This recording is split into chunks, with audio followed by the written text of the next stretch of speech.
स्वागत है आपका आदर्श क्रांति परिवार में। आज हम बात करेंगे भारत के दूसरे प्रधानमंत्री श्री लाल बहादुर शास्त्री के बारे में। श्री लाल बहादुर शास्त्री का जन्म 2 अक्टूबर 1904 को उत्तर प्रदेश के वाराणसी से 7 मील दूर एक छोटे से रेलवे टाउन मुगलसराय में हुआ था। उनके पिता एक स्कूल शिक्षक थे। जब लाल बहादुर शास्त्री केवल 1.5 वर्ष के थे तभी उनके पिता का देहांत हो गया था। उनकी मां अपने तीनों बच्चों के साथ अपने पिता के घर जाकर बस गईं। उस छोटे से शहर में लाल बहादुर की स्कूली शिक्षा कुछ खास नहीं रही, लेकिन गरीबी की मार पड़ने के बावजूद उनका बचपन पर्याप्त रूप से खुशहाल बीता। उन्हें वाराणसी में चाचा के साथ रहने के लिए भेज दिया गया था ताकि वे उच्च विद्यालय की शिक्षा प्राप्त कर सकें। घर पर सब उन्हें नन्हे के नाम से पुकारते थे। वे कई मील की दूरी नंगे पांव से ही तय कर विद्यालय जाते थे। यहाँ तक कि भीषण गर्मी में जब सड़कें अत्यधिक गर्म हुआ करती थी तब भी उन्हें ऐसे ही जाना पड़ता था। बड़े होने के साथ ही लाल बहादुर शास्त्री विदेशी दास्ता से आज़ादी के लिए देश के संघर्ष में अधिक रुचि रखने लगे। वे भारत में ब्रिटिश शासन का समर्थन कर रहे भारतीय राजाओं की महात्मा गांधी द्वारा की गई निंदा से अत्यंत प्रभावित हुए। लाल बहादुर शास्त्री जब केवल 11 वर्ष के थे तब से ही उन्होंने राष्ट्रीय स्तर पर कुछ करने का मन बना लिया था। गांधी जी ने असहयोग आंदोलन में शामिल होने के लिए अपने देशवासियों से आह्वान किया था। इस समय लाल बहादुर शास्त्री केवल 16 वर्ष के थे। उन्होंने महात्मा गांधी के इस आह्वान पर अपनी पढ़ाई छोड़ देने का निर्णय कर लिया था। उनके इस निर्णय ने उनकी मां की उम्मीदें तोड़ दी। उनके परिवार ने उनके इस निर्णय को गलत बताते हुए उन्हें रोकने की बहुत कोशिश की, लेकिन वे इसमें असफल रहे। लाल बहादुर ने अपना मन बना लिया था। उनके सभी करीबी लोगों को यह पता था कि एक बार मन बना लेने के बाद वे अपना निर्णय कभी नहीं बदलेंगे, क्योंकि बाहर से विनम्र दिखने वाले लाल बहादुर अंदर से चट्टान की तरह दृढ़ हैं।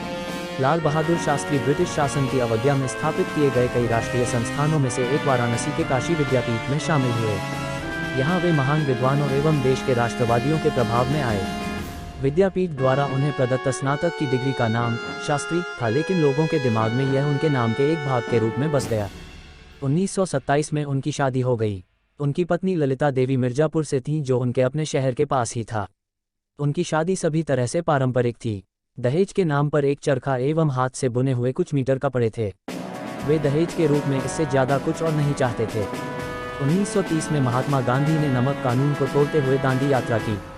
इस प्रतीकात्मक संदेश ने पूरे देश में एक तरह की क्रांति ला दी। लाल बहादुर शास्त्री विह्वल ऊर्जा के साथ स्वतंत्रता के इस संघर्ष में शामिल हो गए।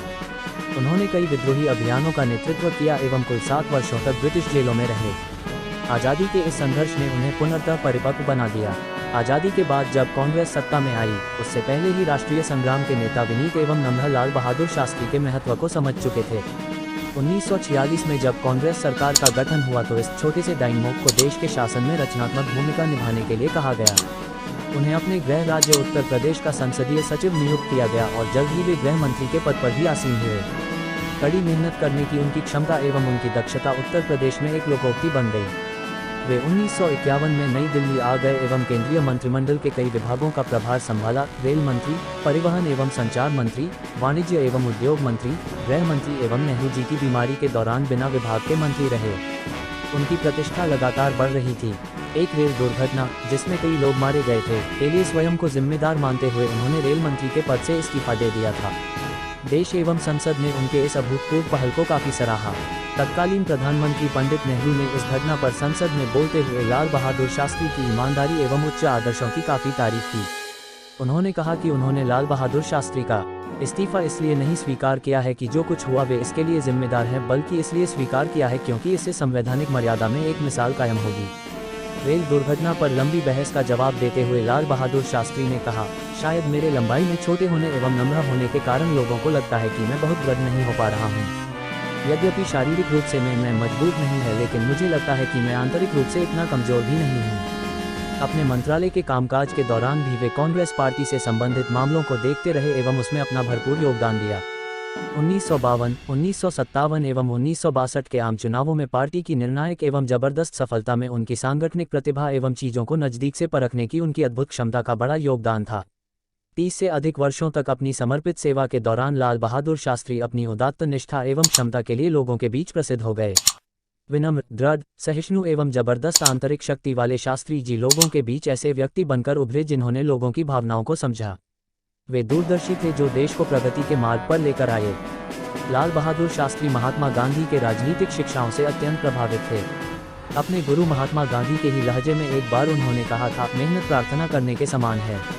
महात्मा गांधी के समान विचार रखने वाले लाल बहादुर शास्त्री भारतीय संस्कृति की श्रेष्ठ पहचान हैं।